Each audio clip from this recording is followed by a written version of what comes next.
নমস্কার বন্ধুরা, আবারও সবাইকে নতুন একটা রেসিপিতে স্বাগতম জানাচ্ছি। দেখুন, মটন বিরিয়ানি। আজকে আমি মটন বিরিয়ানি বানাবো, ভাবলাম আপনাদের সাথেও শেয়ার করা যাক, তাই রেসিপিটা নিয়ে চলে আসলাম। দেখুন, এখানে কি কি মশলা লাগবে আমি দেখিয়ে দিয়েছি। মাংসতে যে মশলাগুলো লাগে সেটাই দেখিয়ে দিলাম।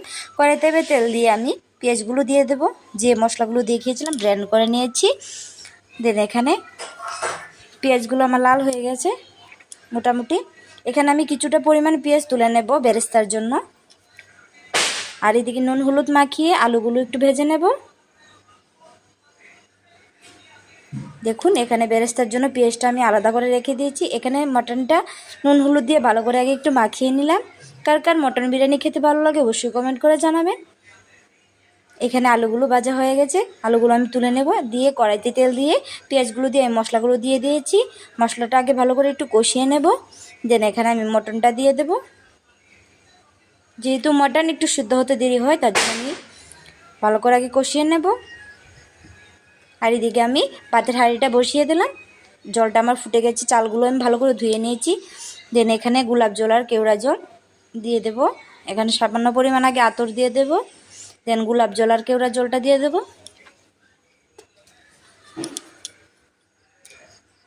দেন সামান্য পরিমাণ লবণ দিয়ে দেব।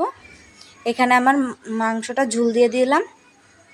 আর বিরিয়ানিতে যা যা মশলা লাগবে সেই মশলাগুলো আমি আগে দিয়ে দিয়েছি, শুকনো গোটা মশলাগুলো।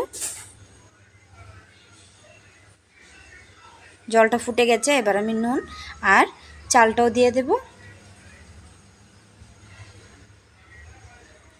ভালো লাগলে অবশ্যই একটা লাইক করবেন, শেয়ার করতে ভুলবেন না।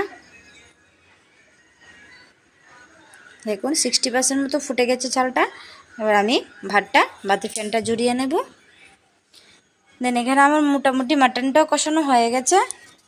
এবার আমি একটা হাঁড়ির মধ্যে আগে সামান্য পরিমাণ সাদা তেল দিয়ে দেব, যাতে নিচটা লেগে না যায়। দিয়ে ভালো করে নেড়ে নাগিয়ে নেব সবটার পাত্রে।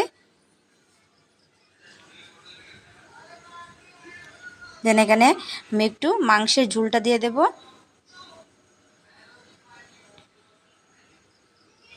দিয়ে এবার পালা হলো বিরিয়ানির চাল দেওয়ার, ভাতটা দিয়ে দেবো অল্প অল্প করে।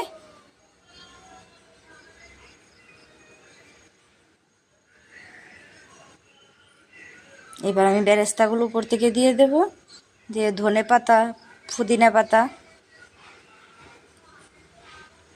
পাতাটাও দিয়ে দেব। দিয়ে বিরিয়ানি মশলাটা দেব।